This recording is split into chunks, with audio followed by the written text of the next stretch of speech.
यमुनतीरावनचारी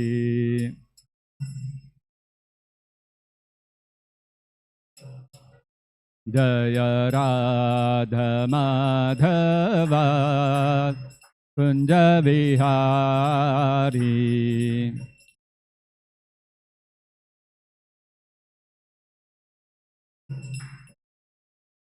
जय गोपी जन वल्लभा गिरिवरधारी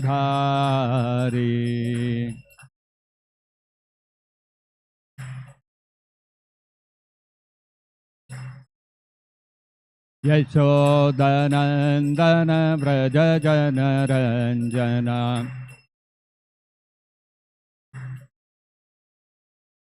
यमुना तीरावनचारी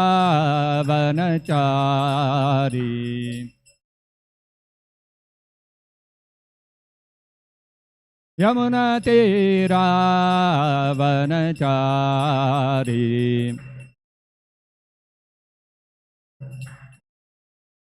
जय राधा माधवा कुंज विहारी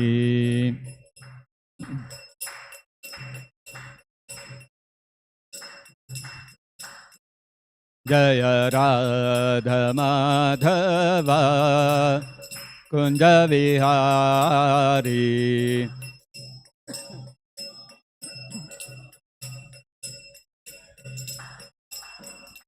जय कृष्ण रुक्मिणी जय सत्यभामा कृष्ण रुक्मिणी जय सत्यभामा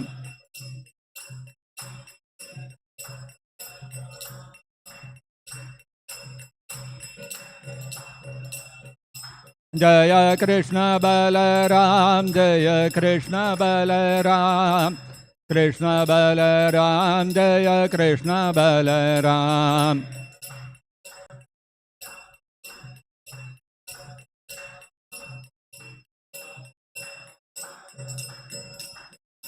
जय दामोदरा जय दामोदरा दामोदरा जय दामोदरा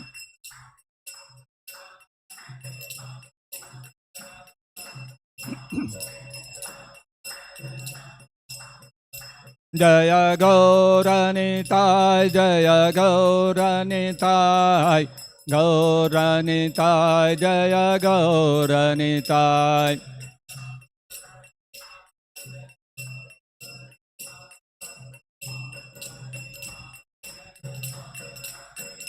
जय जय प्रभुपाद प्रभुपाद प्रभुपाद प्रभुपाद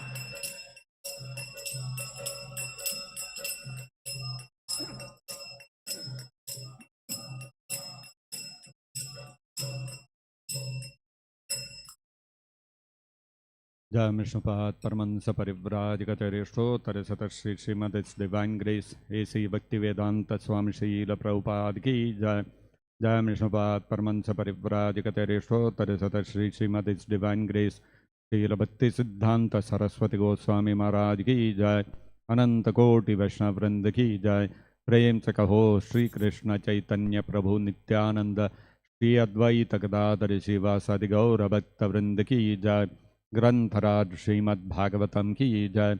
श्री श्री कृष्ण रुक्मिणी सत्यभामा की जय। श्री श्री कृष्ण बलराम की जय। श्री दामोदरा की जय। श्री श्री गौर निताय की जय। जगत गुरु श्रील प्रभुपाद की जय।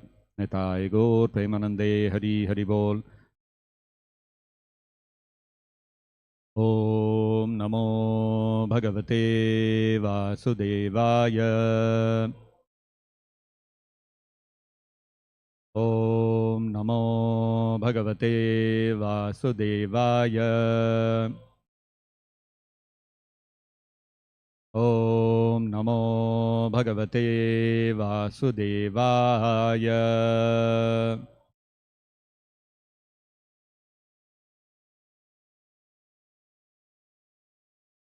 Reading from Srimad-Bhagavatam, Canto 3, Chapter number 25, Text number 6 and 7.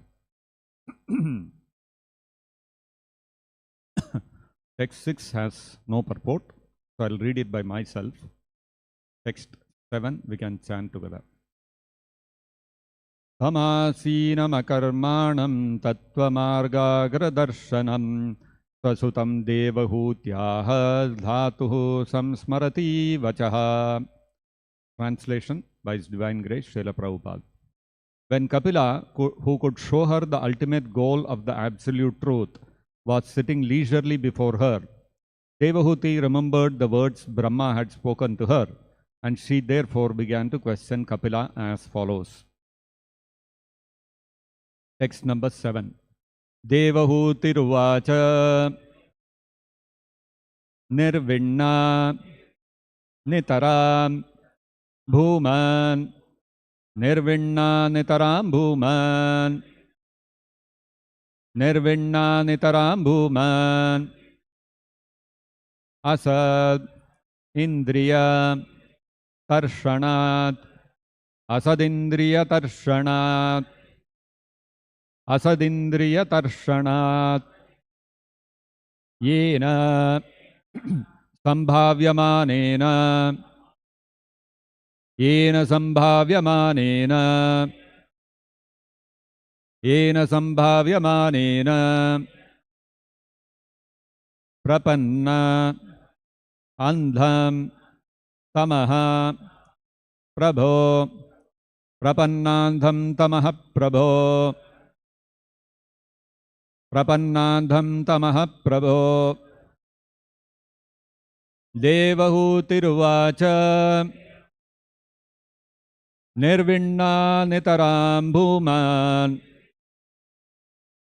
Asadindriya tarshanat yena sambhavyamanena Prapannandham tamaha prabho Devahutirvacha nirvinna nitaram bhuman asadindriya tarshanat yena sambhavyamanena prapannandham tamaha prabho.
Devahutihi uvacha.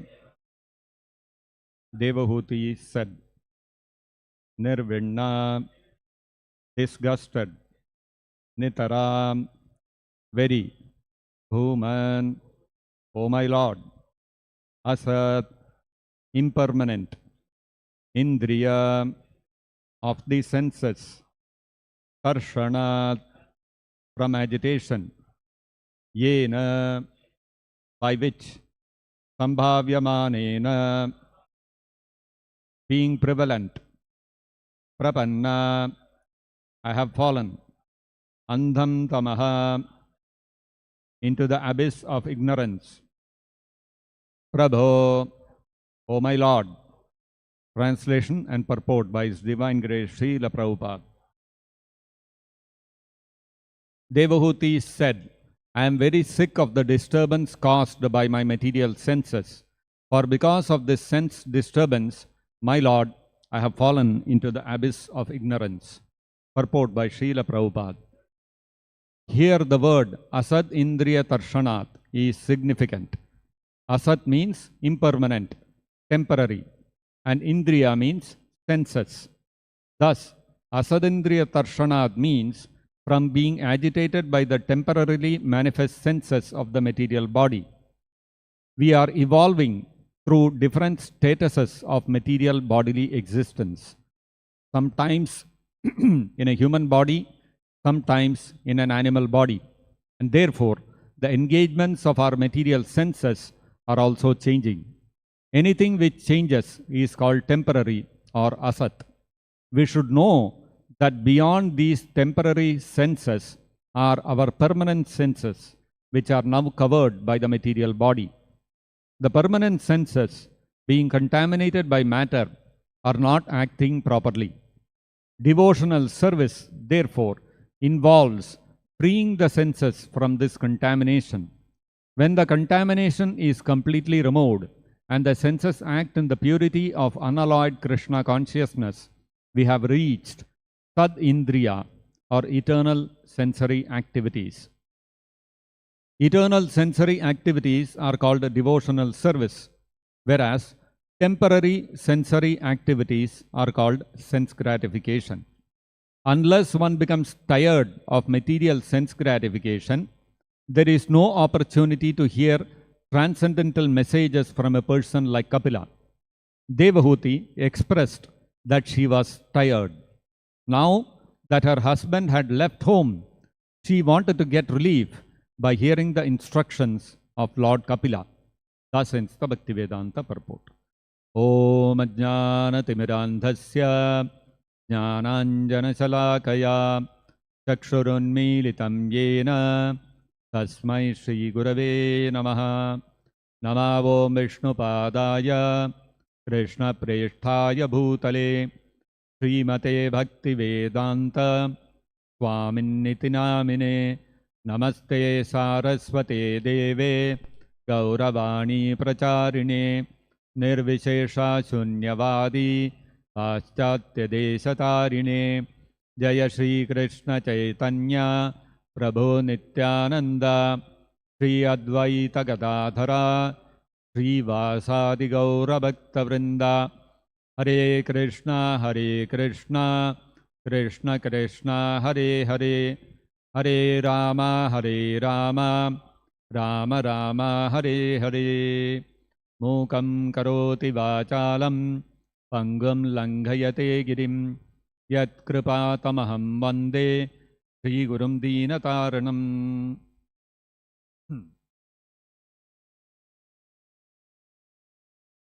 Somebody shared one joke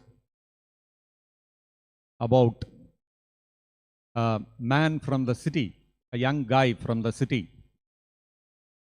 He is studying in some college, and as part of his project or something, he had to go to a village, to a rural area, and he had to do some research and come back and submit his report. There was some activity like that which was involved in his college education. So this young chap, he chose some village randomly and went to the village. So as he walked into the village, he saw near one house one young guy like him. He was lying down on one charpai. You know what a charpai is? There is a cot with ropes. They tie it and make a cot out of that. So this guy was lying down on the cot, and this villager, so this young man saw him, and then he wandered around the village. He had some work. He finished all his work. Then while coming back, he saw this young man is still lying in the same cot. So he felt bad. What is this? This young man is wasting his life. Young man means so much energy will be there, so much capability will be there. He can do so many things. And this guy is simply lying down and he's not doing anything. He's simply relaxing. So he thought, this is not good. I should not leave it like that. So he could not contain himself. So he went up to the young man and started a conversation with him. He introduced himself, I'm coming from so-and-so place and all that. So this young chap, rural guy, he was very hospitable, immediately offered him some water and all that. Then this rural person, this village person, he asked him, where are you coming from? What is your work? So this man also told, I'm studying in so-and-so college, I've come here for this work and all that. Then this urban guy, this college guy, he asked this village fellow, so what do you do? He asked him. He said, nothing, I'm just, I'm like this, nothing much to do. So he asked him, what about your education? He said, I've studied till 8th standard. So you did not study after that? Well, our village school was only up to 8th standard, so I studied till that. Well, you could have gone to some city and gone to some, and got your education there. So this village fellow said, why should I go to the city and get educated? Oh, in the city there are many good universities. If you go to the city, you can not only pass your 8th, after 8th you can pass your 10th, then your plus 2, and then you can get into some college. So this village fellow asked him, so what will I do getting into college? Oh, you can get a degree. You can pursue a degree of your choice. You can become an advocate or a doctor or engineer or whatever you want, you can pursue and get a degree. So this village man asked, then after getting degree, what will I do? Oh, if you have a degree in your hand, you can get a good job. Or you can have your own startup. So he said, after I get a job, what will I do? What should why should we get a job? Oh, if you get a job, you can earn a lot of money. You can, you can prosper well in life. And you can also have a good career. So he said, what will I do with a career and this one? After that, what will happen? Suppose I got a good job, got money, got a good career. After that, what? What will I do with that? So he said, oh, if you got a good job, if you got a good bank balance, you can buy your own house. He said, what will I do with my own house? Oh, after having a job and having a house, you have to get married. So you can get a good wife from a good family if you have if you have all these assets. So he said, after marriage, what will happen? So he said, then you can have your own children. And what will I do with the children? Oh, you can rear them nicely. You can give them good education. You can give them a good future. And when they grow up, their future is secure. So he said, okay, after the children grow up, their future is secured. After that, what? After that, you can retire. What will I do after retiring? You can relax. So this man said, I'm already doing that. I'm already relaxing. Why should I do all these things to finally come to the point of relaxing? So this, urban guy got completely stumped. No, he had no answer, which is a fact. So somebody shared this joke. Anyway, actually, although this may be a simple joke, but it has got a great spiritual lesson for all of us. If we look at the modern day civilization, it is an industrial civilization. And it all began in the late 18th century, around 1760 AD, with the advent of the steam engine and some mechanical processes people began to formulate in order to reduce the labor and all that. So, largely because of the steam engine and the discovery of how to melt iron, how to take out iron from the iron ore, the melting of steel. This was the beginning of the first industrial revolution. This was about 200 odd years back, maybe 240, 250 years back. So, this was the first industrial revolution. Then, in the early 20th century, what happened? The second industrial revolution started. which was the invention of different machines, all kinds of machines, the motor car, the aeroplane, so many things, and lot of advancement in science and technology started happening. This was the second industrial revolution. And the formation of big companies to corporations and big companies to carry out mass production. This was the hallmark of the second industrial revolution. Then the third industrial revolution happened towards the end of the 20th century, which is the digital revolution. Krishna. So in the digital revolution, until that point of time, we had analog devices to measure different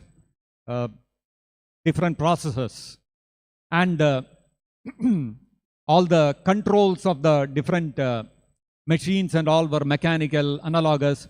They all switched over to the digital process. And there was also the communication revolution that happened, the invention of the cellular technology, computers. These all formed the cornerstones of the digital revolution, which was the third revolution. And some people say that currently we are in the fourth phase of the industrial revolution, wherein you have artificial intelligence, we have genetic modifications, the different kinds of genetic interventions, we have robotics, these kind of things which are blurring the lines between life and mechanized equipment is what constitutes the fourth phase of industrial revolution. So this civilization, this industrial civilization has come a long way in the past 200-250 years. Big progress has happened.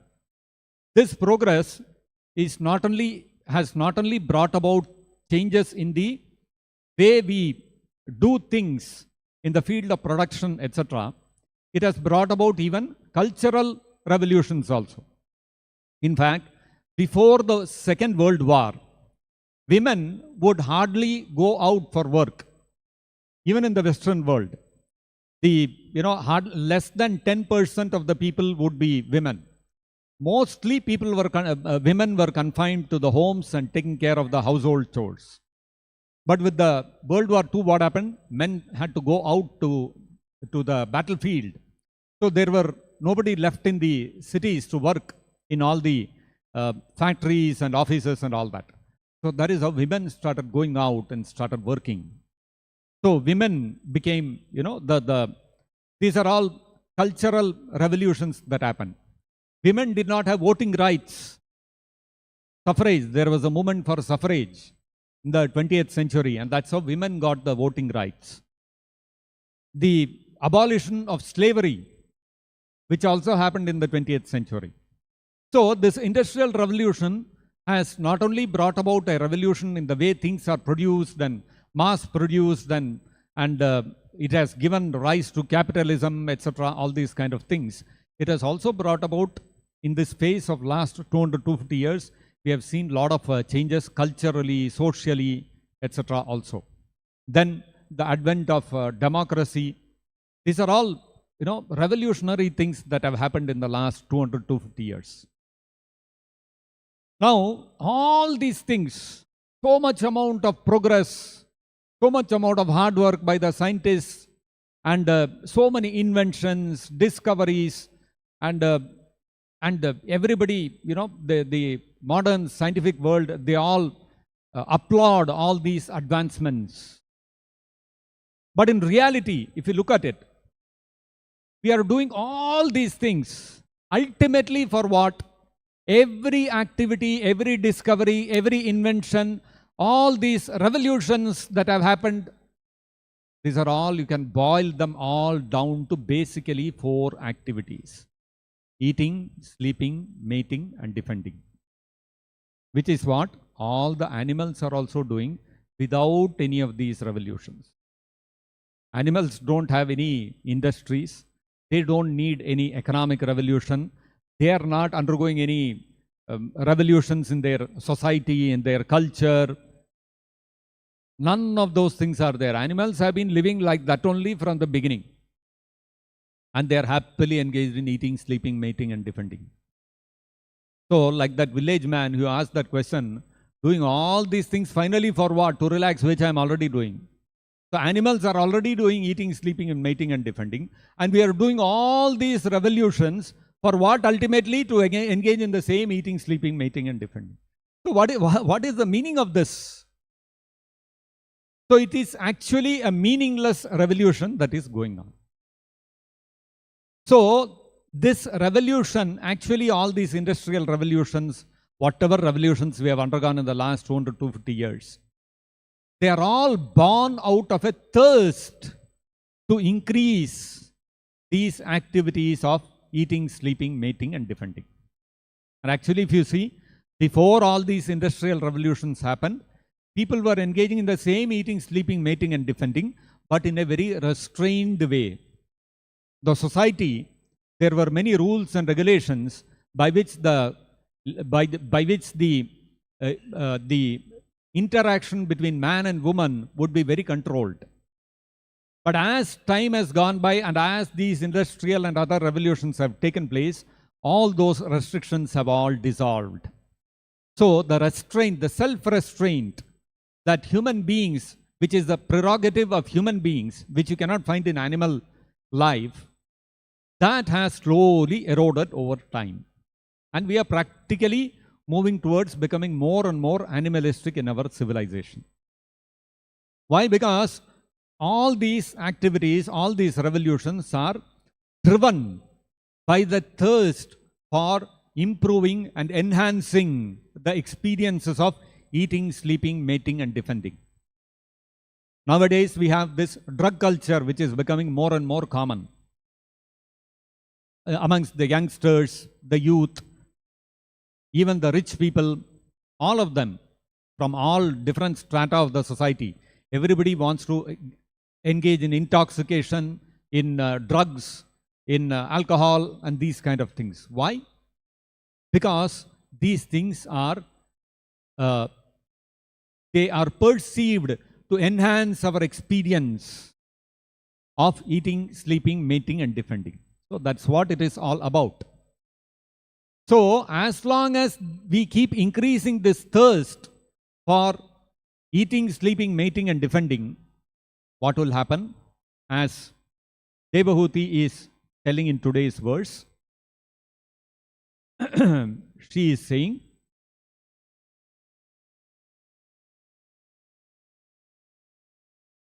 Prapannandham tamaha prabho. He is saying, Asadindriya tarshanat, because of the Asad Indriya tarshanat. This tarshana word means agitation or the thirst to quench. So Asad Indriya tarshana means the agitation of the temporary senses or the thirst to quench the demands of the senses. So, Asadindriya Tarshanat Prapanna. Devahuti is saying, I have surrendered myself until now to quench the thirst of my senses. And because of that, what has happened?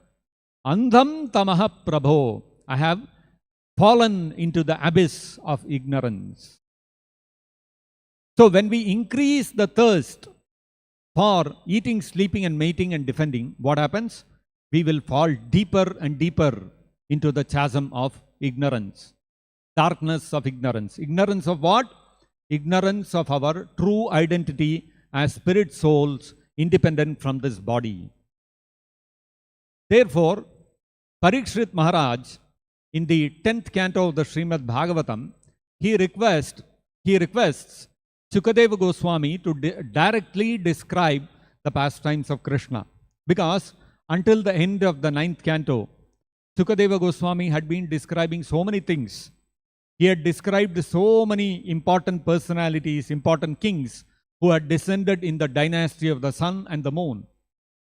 After hearing all of that, Finally, Parikhit Maharaj requested him, "O great sage, you have narrated to me the various glorious histories of wonderful personalities, kings who have come in the lineage of the sun and the moon dynasties. Now, please describe to me the glorious activities of Krishna directly." And then he says, Parikhit Maharaj says, "Nivritta tarshai rupagiyamanat bhavaushradat shrotra manobhiramat ka uttama shloka gunanuvadat puman virajyeta vinapasugnat." It's a beautiful verse and very deep, profound meaning. Parikhit Maharaj said that the pastimes of Krishna, which he was requesting Shukadeva Goswami to describe, they are Shrotra Manobhiramat. They are Manobhirama. They are very pleasing to the mind. After all, we are all searching after eating, sleeping, mating and defending through all these various revolutions. Why? Because we are thinking by that we can become happy. So for pleasing our mind, we are concocting so many things in the mind. We bring up so many concepts, so many inventions, so many discoveries, all for what? Because we think this will bring me happiness. So happiness is a state of the mind, and therefore we are thinking how my mind can become happy by all these revolutions and inventions and discoveries, etc.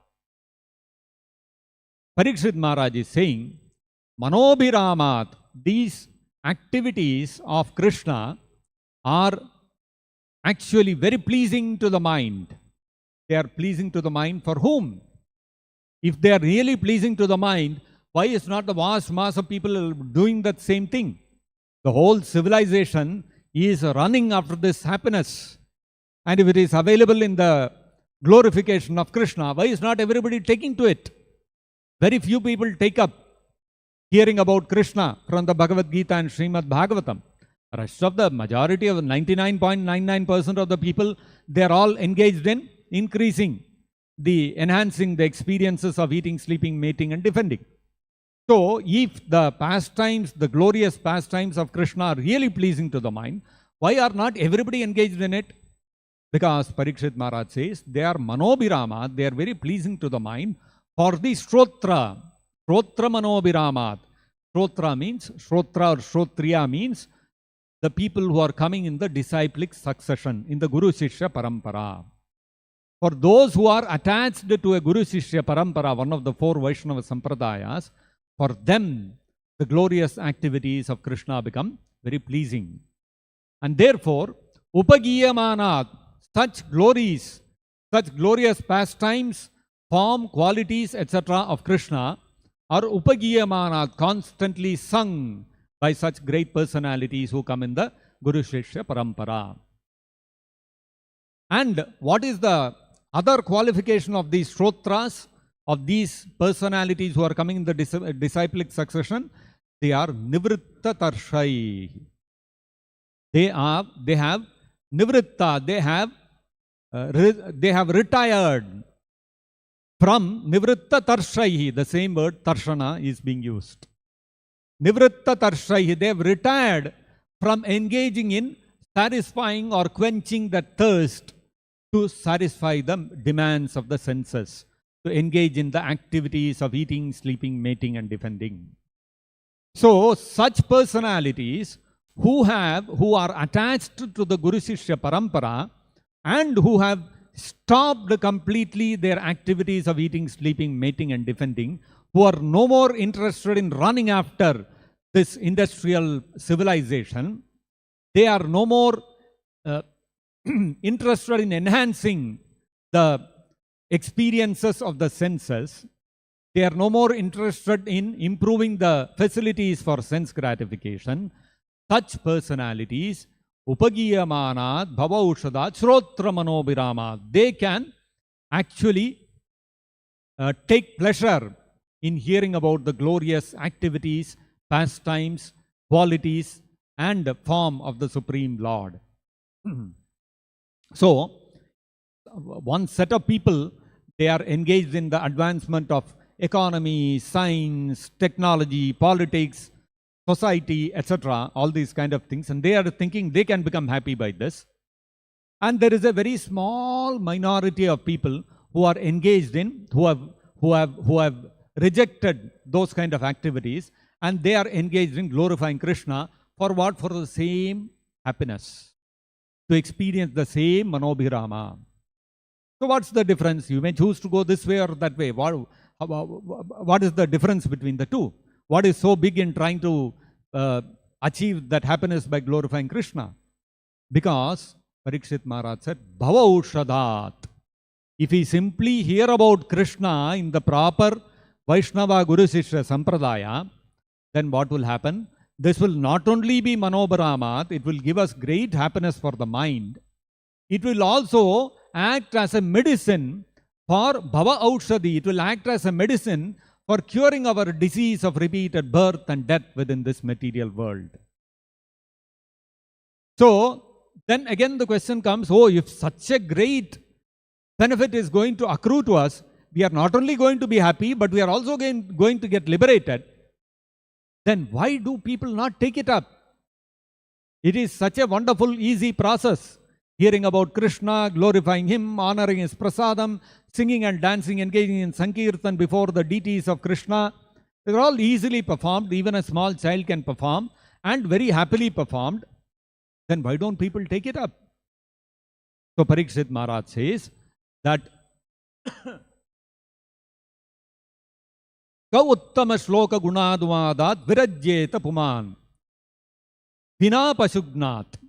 So nobody actually can decline, can refuse to engage in the glorification of Krishna, because it is doubly beneficial. It is beneficial for us in terms of happiness within this material world also, and in our future life we can get liberated totally from this miserable material world. So both ways it is beneficial. So nobody can refuse to engage in the glorification of Krishna except Pumad Vina, except for a person Pashugnat, who is engaged in killing of the animals. So the killing of the animals can be understood in two ways, Srila Prabhupada says. One is anybody who is engaged in meat eating, he will not be able to relish the pastimes of Krishna, the qualities of Krishna, the form of Krishna, the instructions of Krishna, the Srimad-Bhagavatam and Bhagavad-gita. They will not be able to relish. Another meaning of Pashugna, killer of the animals, is one who kills one's own self. One who is engaged, one whose entire consciousness is captivated by the desire to somehow enhance economics and politics and science and technology and all these kind of things. One who is driven by these revolutions, one who is captivated and who is completely invested in advancing this kind of revolution, such a person also cannot experience happiness and relish the pastimes and instructions of Krishna. So, the first qualification to be able to relish the wonderful pastimes and instructions of Krishna is one has to be nivritta tarsha. One has to completely stop trying to quench the thirst of the senses, the demands of the senses.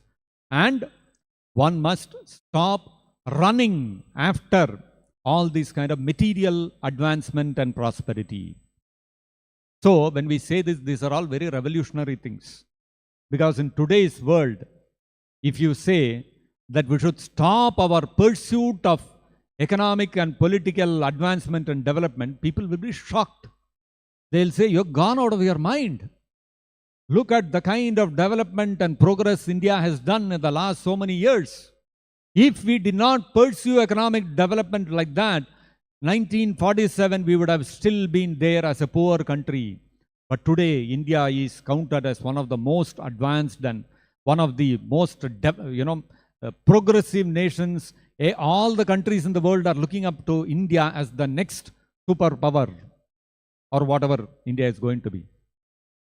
So, and here the Bhagavatam is saying, forget all these things. These things are useless. And Devahuti, she is also saying, she is saying the same thing. She is saying, Nirvinna nitaram bhuman. Now I've got fed up with all this material sense gratification. So you have to understand what was the level of sense gratification Devahuti was experiencing. She was not some poor woman lying in some, in some kind of slum or something like that. She had no access to comforts of life, and that's how she got frustrated. No, she was the daughter of Swayambhuva Manu, the king of the whole world. So she was born with not even a silver spoon, a golden spoon in her mouth. She was a princess. And then she married Kardamumuni, and after marrying Kardamumuni, what did Kardamumuni do? He took her on a voyage to all the Swargalokas, the heavenly planets. And he built a whole ship, an airplane, which was practically like a city, which had a palace and lakes and birds and all kinds of servants in that airship. And in that airship, they were doing interplanetary travel, and they were going to all the wonderful places in the Swargalokas, in the Nandana Kanana and all those gardens where all the Devatas, they sport in. The Kardamumuni and Devahuti, they were enjoying in those kind of gardens. So you can imagine the level of happiness and the level of opulence that Devahuti had experienced. It was not ordinary. In today's world on this earth, nobody can experience such kind of happiness. Even if you are in the richest country, experience the kind of happiness that she was experiencing, Devahuti had experienced. Today, the richest people in the world, they are sending one satellite which goes in about a few kilometers into the orbit outside the earth, and they come back after a few hours.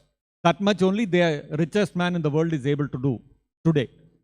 Devahuti, because of the mystic powers, the siddhis, the yoga siddhis of Kardamumuni, she could go to the heavenly planets and enjoy there for months and years together. You can imagine, that was the level of opulence that Devahuti had experienced. And after experiencing all that, what is she saying? Nirvinna nitaram bhuman.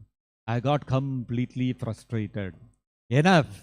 Over. My thirst for quenching the senses, I got fed up with it. So what this shows is, even if you have the opulence of the Devatas, of Swargaloka, of heavenly planets, still you will get frustrated with that kind of happiness and opulence. Material happiness, material opulence, all these industrial revolutions, economic revolution, political revolution, none of these things can actually bring about happiness for the people. If a person has to be really happy, then he has to follow in the footsteps of Devahuti and Nirvinna nitaram bhuman. One has to become disgusted with all these advancements and developments. Then one becomes eligible. Nivritta tarshai rupagiyamanad. Then one becomes eligible to glorify Krishna, to repeat, to hear and repeat Krishna's glorious activities, pastimes and qualities. Then one can relish the Sankirtana Yajna, one can relish singing and chanting the holy names of Krishna. Otherwise, it is not possible. So, therefore, actually, material opulence and spiritual life go ill together. And the more we advance materially, the farther we go away from spiritual life.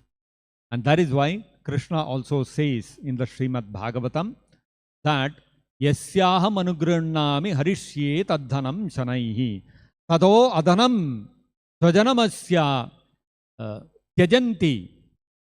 So he says, Krishna says that we think, normally in this world, material world, we think that if we have to get the blessings of Krishna, get the blessings of God means our desires for material welfare and material progress has to be fulfilled. Somebody had shared one news today, how a man was arrested in some part of Chennai because he went and threw a petrol bomb at a temple. So the police captured him and they questioned him, why are you throwing petrol bomb at temple? He said, I have been coming to the temple every day and praying and praying and praying, but the deity is not satisfying my prayer. So I got frustrated, I got drunk, and in a state of intoxication, I came and threw a petrol bomb at the temple. So we think the anugraha or the blessing of the deity in the temple means my economic welfare and advancement should be satisfied, it should be taken care of. My tarshana, my indriya tarshana should get satisfied. The thirst of my senses for sense gratification, I am not able to, I don't have the resources to satisfy the desires of my senses. So I go and pray in the temple, and if the deity becomes pleased with me, she or he will grant that desire. I want good marks, I want a good job, I want a hike, a raise in my salary. I want, so people go to temples for all kinds of reasons. They think if that desire is fulfilled, oh, this deity has blessed me. And if the deity doesn't bless me, throw a petrol bomb. But you see what Krishna is saying. Yasyaham anugrinnami. If I have really blessed someone, harishye tadhanam shanai. I take away all his wealth. What kind of blessing is this? We go to the deity and bless, give me, give me, give me. Krishna is saying, if I really bless you, I'll take away everything. And then not only that, Krishna says, tato adhanam tyajantyasya svajana dukkha dukkhitam. And when I take away, Krishna says, when I take away all his wealth, what will happen? Tyajantya asya svajana. All his relatives will ditch him. All his friends, all his relatives, they will all ditch him. They will reject him and they will stop associating with him. And dukkha dukkhitam. When wealth is taken away, you will fall into one distress after another. And Krishna says, yasyaham anugrihnami. This is my blessing. What kind of blessing is this? So why does Krishna give such a kind of blessing? So Krishna explains that in the next verse. So Krishna says, sa yada vitatodyogo nirvinnaha syad dhanehaya. So when a person who has lot of wealth and his wealth is taken away, his relatives reject him, his friends reject him, and he falls into one distressful situation after another because of losing his wealth, what will happen? The man will try repeatedly this way, that way. I'll try another option, this option, that option to get back his lost wealth. Finally, after trying after making many attempts, when he fails in all of them, what happens? Sa yada vitata udyogaha. When he stops all that endeavor to get back his wealth, and he says, nirvinnaha syad dhanehaya. He becomes frustrated, disgusted with all his dhana ihaya, his attempts to acquire wealth. So he will come to that situation. He'll become frustrated and he will say, nothing is working, forget it. I'm fed up with this, over. Then what happens? Mat paraihi krita maitrasya. At that time, he will develop a desire to associate with matparaihi, with the devotees of Krishna. And when a person becomes totally nirvinnaha syad dhaneha, the same word which Devahuti also has used, nirvinna nitaram bhuman. So nirvinnaha syad dhaneha, when a person becomes totally disinterested in economic development and he says, forget, I don't want this, and let me associate with devotees. If I go to the temple, at least I'll get some prasadam. I can chant some rounds, I can peacefully, very peaceful atmosphere I can have. I got fed up so much, all this anxiety of acquiring wealth, everything is failing. I want to become free from that anxiety. I go to the temple, I meet the devotees, I feel so peaceful. Matparaihi krita maitrasya. Then what happens? One starts developing a taste for association of devotees. Then Krishna says, kriyate madanugraham. So Krishna says, that is my real anugraha, that association with devotees. Why? Because by such an association with devotees, Krishna next says that he becomes liberated from this material world. Until one has become nirvana, one has become disgusted with material advancement and sense gratification, one cannot become free from the cycle of birth and death within this material world. So, the first qualification for spiritual life is one has to become free from the hankering for increasing one's facilities for eating, sleeping, mating and defending, which is what has happened with Devahuti also. She is saying, Nirvinna Nitaram Bhuman. I have become disgusted, frustrated, enough sense gratification I have seen.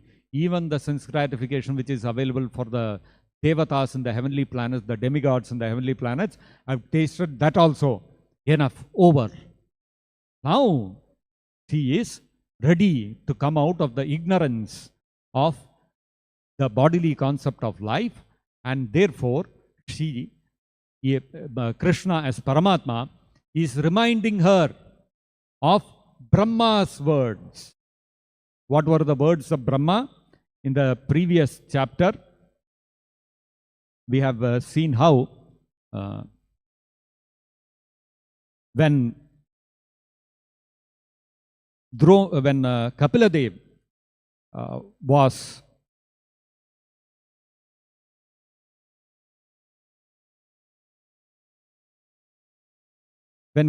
was conceived and was about to be born, at that time, Lord Brahma also came down and he spoke to both Devahuti and Kardama Muni.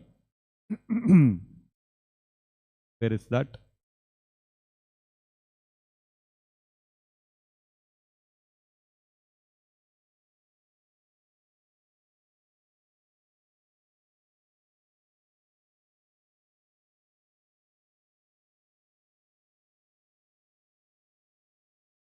So Lord Brahma knew that the Supreme Personality of Godhead, Krishna, was descending as Kapila as an incarnation, and therefore he also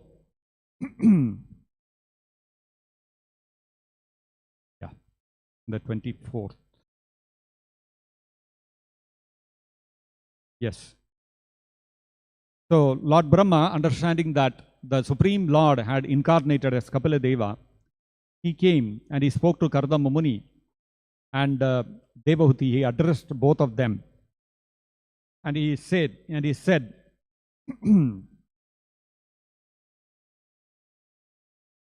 O Kardama, I know that the original Supreme Personality of Godhead has now appeared as an incarnation by his internal energy. These are the words of Brahma to Kardama Muni and Devahuti. He is the bestower of all desired by the living entities, and he has now assumed the body of Kapila Muni. By mystic yoga and the practical application of knowledge from the scriptures, Kapila Muni, who is characterized by his golden hair, looks like Kapila Deva had blonde hair. His eyes just like lotus petals and his lotus feet, which bear the marks of lotus flowers, will uproot the deep-rooted desire for work in this material world. And then he addressed Devahuti.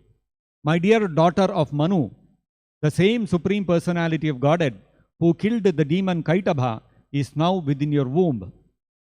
He will cut off all the knots of your ignorance and doubt. Then he will travel all over the world. Your son will be the head of all the perfected souls. He will be approved by the Acharyas, expert in disseminating real knowledge, and among the people he will be celebrated by the name Kapila. As the son of Devahuti, he will increase your fame. So, Devahuti remembered what Brahma had said. What had he said? He will cut off all the knots of your ignorance and doubt. So, the exact words which Brahma used, avidya samshaya grantim chitva. Avidya, ignorance, and samshaya, doubt. Granthim, the hard knot of doubt and ignorance. Chitva, he will cut it off. Kapila Deva will cut it off. So, until that point of time, until Devahuti had come to the point of being Nirvinna Nitaram Bhuman, until she had become to the point of being disgusted with all the material sense gratification, she had not become eligible for all her doubts and ignorance to be removed. Now that she has come to that state, she is now ready to receive the instructions of her son Kapiladeva. So, and from now onwards, we will see the further whatever Devahuti says, and post Devahuti's words, Kapiladeva will start giving his instructions. So these are some of the things we can understand from today's verse. I'll stop here. Grantharaj Srimad-Bhagavatam ki jai, Jagadguru Srila Prabhupada ki jai, Nitai Gaur Premanande Hari Hari Bol.